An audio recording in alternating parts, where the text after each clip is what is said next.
M경제 뉴스 지금부터 시작합니다. 구독과 좋아요.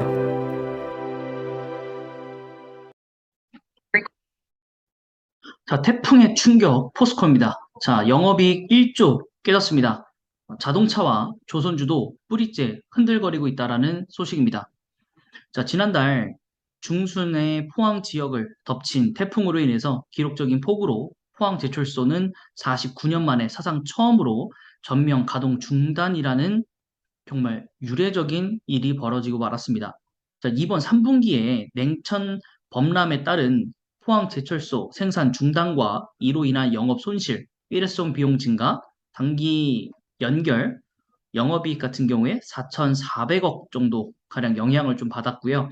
포스코의 그래서 3분기 잠정 영업이익 같은 경우에 9천억으로서 1조 원을 밑도는 악화된 실적을 받아들었습니다. 자, 지난 7일 휴풍에 들어간 2에서 4고로는 10일에 또 3고로, 14일에는 또 2고로와 4고로의 정상 가동에 들어갔지만 중단 가동으로 인한 포항제철소 연간 매출액 또한 2조가량 손실을 입었습니다. 자, 생산 중단에 따라서 하루에 500억 정도의 매출액 손실을 좀 입었고요. 자, 포스코는 연말까지 정상화를 완료하겠다는 계획을 가지고 있지만 최근 주무처인 산업통상자원부는 내년 1분기까지 할 수 있다라는 좀 견해를 내놨습니다. 그래서 상당 부분 좀 빠르게 해결될 거라고 봤는데 그렇지 못할 것 같다라는 것이죠. 자, 그렇기 때문에 현대제철과 또 동국제강 등 다른 철강 업체들도 원료비 상승과 전기요금 인상으로 인해서 실적 하락이 예상이 되고 있습니다. 이들은 당장 제품 생산을 위한 원재료를 수입에 의존하고 있기 때문에 요즘에 환율과 또 지나치게 높아진 원자재 가격 때문에 부담이 훨씬 더 많이 들었습니다. 자, 현대제철의 경우에는 또한 노동조합 파업 때문에 발목을 더 추가적으로 잡힐 거고 또 전기요금 인상이라는 악재도 현재 놓여 있습니다. 한국전력공사 같은 경우에는 올해 4분기 산업용 전기요금을 이달부터 킬로와트당 최대 11.7원을 올렸습니다. 자, 자동차, 해운, 화학, 건설 등 국내 핵심 전방 산업에 악영향을 미칠 수밖에 없고요. 지난달 석유화학 제품 수출액 같은 경우 15%나 감소한 40억 7천만 달러에 그쳤다고 합니다. 아무래도 에틸렌 스프레드가 축소가 됐기 때문에 그래서 손익분기점으로 보고 있는 톤당 300달러인데 이것을 크게 밑도는 지금 현재 수치라고 합니다. 또한 이 정제 마진 또한 7달러대에 머물면서 지난 6월 평균을 따져본다면 24.5달러인데 정말 많이 빠졌고요. 진짜 문제는 4월 이후부터라고 합니다. 4분기 이후부터. 자, 우선 자국에서 생산, 조립된 전기차에만 보조금을 지급하는 미국의 인플레이션 감축법 영향이 좀 본격화될 것으로 보여지고 있고, 또 해운업계는 주요 생산과 소비가 둔화됨에 따라서 중간재, 소비재, 이런 물동량이 줄고 컨테이너 운임비가 하락하고 있기 때문에 실적 악화가 되고 있고, 이렇다면 사실 해운계만 문제가 되는 것이 아니라 대한항공도 실적 타격을 받을 수밖에 없습니다. 거기에 또 대표적인 해운주인 HMM 이게 당장부터 내년 하반기부터는 영업 손실을 낼 것이라는 전망을 가지면서 뭐 올해 실적이 잘 나오더라도 이제 피크아웃이겠구나 이런 전제가 깔려 있기 때문에 사업하기가 굉장히 좀 까다롭다. 그리고 주가가 훨씬 더 빠르게 악재를 반영할 가능성도 좀커 보인다라고 좀 볼 수 있겠습니다. 그러니까 지속적으로 시장도 좋지 않고 그러니까 시장이 안 좋다라기보다 세계 증시가 안 좋고 또 거기에 따라서 실제 산업 분야에서도 여러 가지 부분에 있어서 좋지 않은 지금 상황들을 맞닥뜨리고 있고 그래서 주가는 더 빠르게 빠지고 있고 또 그럼에 따라서 또 이제 투자자들이 코인도 이제는 망했고 이제 주식도 망했고 해서 추가적 유입이 돈이 없고 또 금리가 또 높아짐에 따라서 회사에서는 회사채를 발행해야 되는데 또 회사채 쪽에서도 신통치 않고 그러니까 다시 은행 쪽으로 돈이 몰리고 있는 현재 상황입니다. 그래서 뭐 방법은 두 가지죠. 은행에 고금리로 넣어놓는 방법이 한 가지가 있고 아니면 주식으로서 은행주에 투자하는 게 있고 그리고 나머지 하나는 이렇게 사람들이 빠져나갔을 때 주식이 많이 싸졌으니 이때 좋은 주식들을 많이 담아서 혹은 적립식으로 담아서 나중에 우량주가 됐을 때 큰 욕심이 내지 않고 네, 본인이 먹을 만큼만 네, 먹고 매도를 하면서 네, 차익 실현과 배당 수익까지 챙기시는 네, 그런 전략을 두 가지로 짜볼 수가 있다라고 생각을 합니다. 그래서 제가 추천드렸었던 이 배당 종목 중에 하나는 뭐 고배당주들은 아니지만은 탄탄하고 차익 실현이 가능해야 하기 때문에 삼성전자 우와 효성을 추천드렸습니다. 현재 저는 삼성전자 우를 100만 원어치 가지고 있고요. 그 다음에 이제는 효성을 한 100만 원어치 먼저 담고요. 그 다음에 어떤 종목을 또 담을지 고민 중입니다.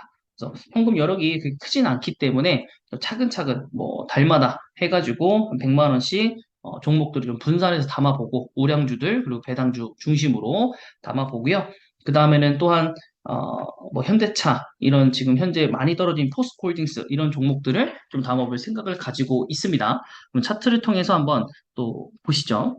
자, 차트는 포스코 홀딩스부터 차례대로 좀 가보도록 하겠습니다. 오늘 일봉 네, 마이너스 1% 정도 기록하고 있고요. 최근에 굉장히 많이 크게 상승을 했습니다만 또한 최근의 뉴스에 따라서 또 하락하고 있는 기조로 좀 보여집니다. 그러니까 단기적 상승 구간이라고 좀 보여지고요. 뭐 딱히 올라온 이유는 없습니다. 그냥 지수가 올라왔기 때문에 라고밖에 설명이 되지는 않는 것 같고요. 우선 기간에 매수가 많았습니다. 네, 기관의 매수가 많았고 또 어제는 외국인의 매수가 많았음에도 불구하고 시장 전체적으로 하락이었기 때문에 네, 그 하락을 피할 수는 없었고 월봉상으로 본다면 지난달에 빠진 만큼 이번 달에 다시 한번 올라왔지만은 여기서 아무래도 좀 평균을 잡아 본다면 그 구간에서는 매수가 좀 가능하지 않을까? 그게 바로 여기 몇 월 달일까요? 여기 한 6월 달? 네, 6월 달. 이때 아마 그 비상장으로 포스코가 돌아가면서 포스코 홀딩스가 아마 이렇게 된다. 이 뉴스 때문에 이렇게 하락을 했었던 것 같은데, 네, 요 구간, 네, 요 구간만큼 다시 좀 떨어지면 요때는 좀 담아볼 만하지 않을까라고 좀 생각합니다. 그때 구간이라고 한다면은 뭐 요때는 아니었던 것 같아요. 요 정도 요 정도 구간일까요? 22만 원 정도? 네, 한 22만 원보다는 조금 높겠죠. 그래서 한 21만 원? 뭐 요 정도? 여기서 이제 한 2만 원 정도만 떨어져도 네, 사볼만 하죠. 네. 그리고 그렇게 떨어질 만한 일이 있을까 싶기는 한데, 네, 코스피 상장사 시가총 21조입니다. 그래서 우선 실적은 사실 볼 필요가 없죠. 예, 이 연간 컨센을 못 지킬 가능성이 굉장히 높기 때문에 그렇게 되어 있고, 그렇다면 이제 PR과 PBR 다소 좀 상승을 하겠죠. 네, 거기에 이제 배당금은 그나마, 네, 그나마 많이 주는 편입니다. 15,533원 정도이니까 효성이 지금 한 6, 7만 3천 원, 7만 4천 원이니까 한 3.5배이고 6,333원을 주니까 3.5배를 하면은 네, 그래도 효성이 더 많이 주긴 하죠. 네, 그래서 여긴 조금 더 가격이 낮아지면 그때는 좀 사볼 만하지 않을까라는 생각이 좀 듭니다. 네, 그래서 포스코홀딩스는 좀 지금 현재 이런 상태라고 보여지고, 네, 현대제철 한번 보시면 이렇게 일봉상으로 좀 최근에도 많이 떨어졌고, 네, 이런 식으로 좀 되어 있습니다. 그 코로나 이전 주가로 좀 돌아갔고요. 네, 이렇게 보시면 될 것 같고, 코스피 상장주고 시가총액은 4조에서 조금 떨어졌습니다. 기관의 올 매도, 그다음에 외국인의 올 매수입니다. 네, 현재철은 또 사행, 4조 보행 로봇에도 이제 좀 있고, 네, 뭐 그렇네요. 근데 파업은 해결될 거기 때문에 뭐 이거 말고는 뭐 별다른 건 없죠. 네, 별다른 건 없어요. 네, 파업은 해결되기 마련입니다. 네, 그렇게 됐고, 우선 이제 실적이 좀 안 좋긴 하겠죠. 네, 그래서 실적이 안 좋긴 할 텐데, 아무래도 PER과 PBR이 너무나도 저평가이다 보니까 관심은 가는 건 맞는 것 같습니다. 배당금까지 한 1,000원 정도 좀 안 되는 네, 가격대. 네, 주가도 한 3만 원대니까, 뭐, 뭐 착해 보이긴 하지만, 확실한 주가 상승률이 보장이 되지 않기 때문에, 한 4만 원까지 노리고 뭐 갈만하긴 한데 근데 여기 밑으로 떨어질 가능성은 남아 있으니까 여기는 조금 네, 기다려 봐야 될 것 같고 동국제강입니다. 자, 1조 넘는 회사이고요. 주가 많이 떨어졌어요. 여기도 실적 바탕으로 해서 월봉 보시면 어마무시합니다. 네, 그래서 이때부터 굉장히 많은 뉴스가 나왔었었는데 네, 떨어지면서 올해는 좋아질 것이다. 근데 올해 더 안 좋아졌고요. 네, 그렇기 때문에 지금 현재 기준가를 잡긴 되게 어려운데, 원래 상승 초입이 요 정도라고 친다면 지금 거의 다시 한 절반 정도 더 폭락을 해야 맞는 건데, 그렇게까지 폭락할 만 하긴 합니다.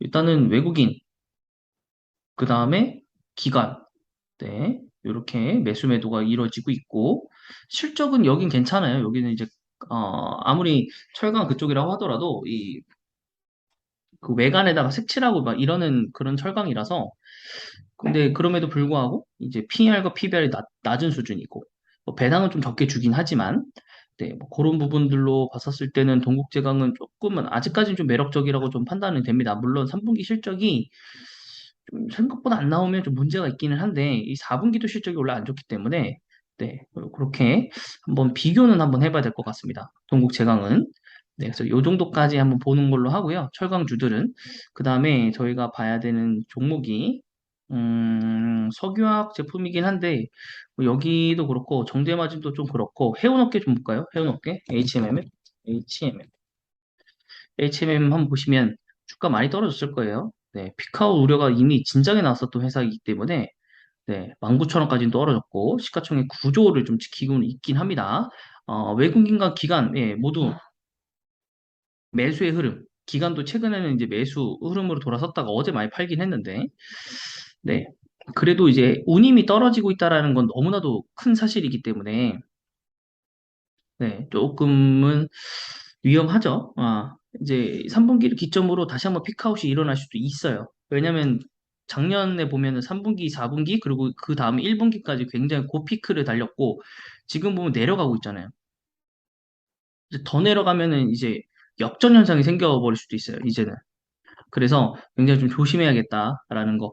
물론 그럼에도 불구하고 실적은 현재까지 유지되기 때문에 PR과 PBR이 굉장히 낮은 수준이라고 좀 되어 있기는 합니다만 이게 피크아웃이 되기 시작하면 무섭게 빠지는 거기 때문에 예, 단기적으로 오를 수 있으나 좀 조심해야 된다라는 거고 네, 삼라에서 네, 여러 가지 네, 있었는데 음, 네, SM 상선이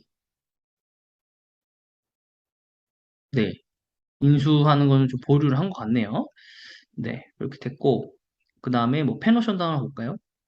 페노션 보시면은 일봉, 주봉, 월봉을 사실 볼 수가 없는 회사고, 예, 거의 50% 빠졌네요. 50% 빠졌고, 시가총액 2조 4천억 정도, 최근에 뭐 외국인이 많이 샀고, 기관 같은 경우에는 예, 매도의 흐름이긴 합니다. 네, 여기도 마찬가지 물동량이 감소하기 때문에 실적들 보시면은 잘 올라가다가 그죠? 잘 올라가다가 이제 떨어지기 시작하는 거죠. 여기는 완만하게 올라왔다가 뚝 떨어졌던 거고. 여기서 쭉 떨어 또 내려가면 이제 3분기가 문제가 4분기 실적이 문제거든요. 네, 그래서 해운주들도 저평가, 저 PBR 뭐 이런 것들은 맞지만은 좀 위험한 상태가 좀 놓여 있다라고 좀 볼 수 있겠습니다. 그 다음에 석유화학 제품들은 너무 광범위하기 때문에 좀 보기가 좀 애매할 것 같고요. 뭐 정유주는 지난번에 한번 봐드렸으니까 여러분들이 한번 확인해 보시는 걸로 하고 제가 꾸준히 추천드리고 있는 종목 두 가지만 다시 한번 소개시켜 드리고 네, 영상을 마치도록 하겠습니다. 자, 삼성전자 우입니다. 삼성전자 우. 네, 꾸준히 네, 주봉상으로 봤을 때, 일봉상으로 봤을 때, 요때 빠졌을 때 사신 분들이 예, 승자이시죠. 네, 저도 조금 더 기다릴 걸 그랬어요. 예, 좀 아쉽습니다. 뭐 현재 지금 한 3% 정도 마이너스 5만 3천 원이기 때문에 평단가가 5만 3천 원이라서 한 3% 정도 마이너스인데 연말 되면 5만 3천 원은 넘어가겠죠. 네, 그래서 저는 그냥 홀딩 5만 3천 원에서 홀딩. 어제 배당 나오면 배당으로 사면 되니까 뭐 배당으로는 사실 못 살 것 같긴 한데 배당이 어 요거에 이제 3등분 되는 거잖아요. 3등분. 3등분이 500원 정도라고 생각을 치고 5만 500원이면은 지금 한 20주 들고 있는 거니까 예, 한 8천 원 나오는 건데 네. 어쨌든 네, 삼성전자우는 또 내년 또 1분기, 2분기, 3분기, 4분기에 각각 100만 원씩 이렇게 투자해가지고 점점 보유 수량을 늘리고 배당 수익을 늘리는 방법으로 할 거고 어차피 배당락 나오면 바로 또 차익도 떨어지니까 그때 한번 또 1분기에 노려서 연초에 한번 사고 네, 그런 식으로 가는 게 낫지 않나 싶습니다. 그 다음에 이제 제가 노리고 있는 게 바로 효성이죠. 효성 일단은 한 주는 샀어요. 7만 4천 원에 일단은 한 주 일단은 갔고요. 이제 한 7만 2천 원 정도 떨어지면 한 주 또 사고, 그 다음에 이제 한 7만 원부터 본격적으로 좀 사볼 예정입니다. 네, 계속적으로 화학 쪽이 안 좋다 보니까 효성 화학이나 효성 TNC가 계속적으로 안 좋아질 거고, 또 수소 쪽은 또 아직까지 또 연말 돼가고 있는데 말이 없어서 효성 첨단 소재도 주가가 좋지 않아서 아무래도 조만간 다시 한번 한 7만 원 근처까지는 가지 않을까라는 생각 때문에 지금 매수를 조금 대기를 하고 있는데요. 네, 그래서 아무래도 효성은 좀 금액이 한 주당 삼성전자보다는 좀 크기 때문에 한 150에서 한 200 정도까지는 좀 연말까지 좀 잘 담아보려고 합니다.